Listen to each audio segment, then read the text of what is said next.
Hello guys, welcome to Tech Team channel. Hope you guys having a very nice day. In this video I'm gonna walk through how can you save password in password manager in Android phone. So it is very easy to save password. At first go to settings, now scroll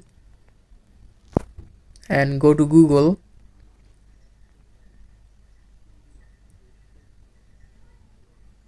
Now click on manage your Google account. Now scroll here and click on security. Again just scroll down and here you will see password manager, click on it. And after that here you can see all of my passwords. You can just search password from here, or you can just add password by clicking the plus icon here. Now in the top just select the site name.